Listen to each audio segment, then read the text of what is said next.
Hello fellow YouTubers! Magandang araw po sa inyong lahat. Narito po tayo ngayon sa engine control room sa monitoring system at makikita natin dito mayroon tayong alpha lubricator common alarm. At nangyari po ito bago po kami mag-anchorage dito sa may Cambodia. Nagkaroon po kami ng problema dito sa alpha lubricator at nagkaroon po ng alarma. Kaya noong nakahinto na kami ay aking pong tinignan at nakita kong sira yung isang sensor, yung pickup sensor at pinalitan ko. Pero habang pinapalitan ko ito ay nagmadali naman sila dahil din nadadrag kami. Nagmadali silang ipinabalik uli pero napalitan ko ng bago yung sirang sensor at pinaandar yung main engine para hindi kami madrag ng agos. Pero just the same na nandun nag-alarma uli yung sensor kaya ito yung ginawa namin. Dito makikita natin na reset ko yung yung alarma kaya parang normal siya. Dito yung alarm 43 makikita natin marker failure saka BCU pickup number 2. Yung BCU pickup number 2 sensor ang pinalitan ko nung una at inulit ko ito after a week dahil hindi siya umayos. Dito makita natin yung power supply unit sa baba at dito yung control unit sa taas ng alpha lubricator system. At tignan natin itong loob nito para ma-familiarize tayo. Dito makikita natin yung MCU, main control unit, yung switchboard unit at yung BCU or backup control unit. Dito yung backup control unit na nakakonect yung mga sensors na yon. Dito makita natin sa terminal blocks, mga number of cylinders magmula 8. Yan, cylinder 8 pababa to cylinder 1. Although yung 7 and 8, pag napansin nyo, walang mga nakakabit na wires kasi up to 6 lang yung cylinders namin sa main engine. Dito yung pickup sensors, makikita natin meron siyang 24 volts positive. Yan, parehas 24 volts DC positive at saka yung 0 volts. Mayroon siyang color coding at yun ay mga sensors connected dito sa backup control unit. So, sa backup control unit na yan, nakita natin power supply is healthy. At dito makikita natin, buksan natin itong power supply unit box, power source box.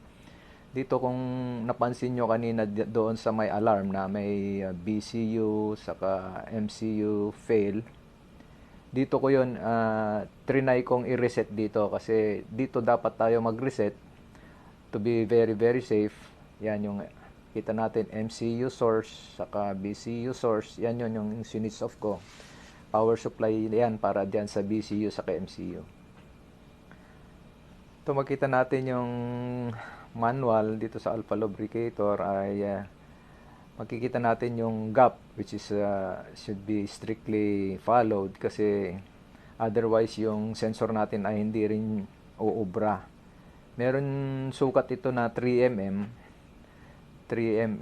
mula sa top of the sensor up to the marker bracket. Yan, nakalagay dito 3 plus 0 and minus 1 mm. So, pwede siyang 2 mm to 3 mm depending the manufacturer's recommendation or sa actual na yung kung ano yung mas okay sa sensor. So, ito makita natin yung electrical diagram. Kikita natin dito sa kabila, yun yung sa sensors. At dun sa right side, kikita natin dito ay ito yung papunta sa control unit. Bale, tigtatatlong cables kasi yung bawat sensor. So, yan, brown, blue, saka black. Brown, blue, black yun sa sensor. Which is, if you can see at the drawing, the brown BN is positive 24, blue BU is 0 volts, and black is the output of the pickup sensor. Dito makita natin yung pictorial na lang ito dahil nahihirapan akong mag-video rito dahil sobrang masikip. Itong right side dito ay ang side ng main engine at itong left side ito na yung yung flywheel. Kaya napakaliit. Napakahirap ditong mag-video kaya nag-photo shooting lang ako dito noon para maipakita kung saan yung sensor. Makikita nyo rin dito. Yan yung sensor pagkatanggal ko at sa pagmamadali naming ibalik agad dahil nadadrag nga kami ay hindi naman gumana at the first replacement of the sensor.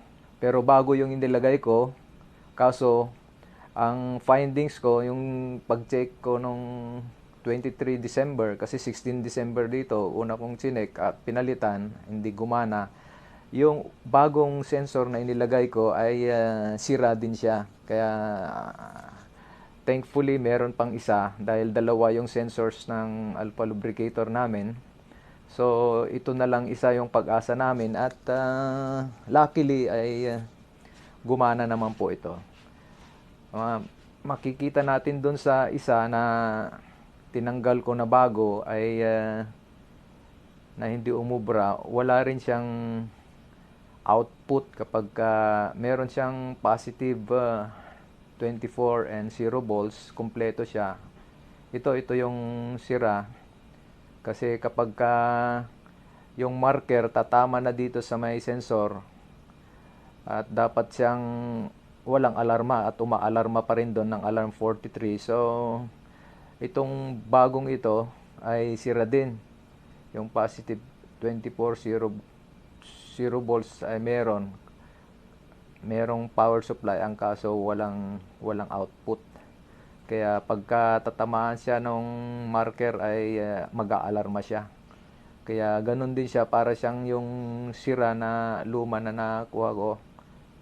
Ito na yung bagong ipapalit natin at ite-testing uli.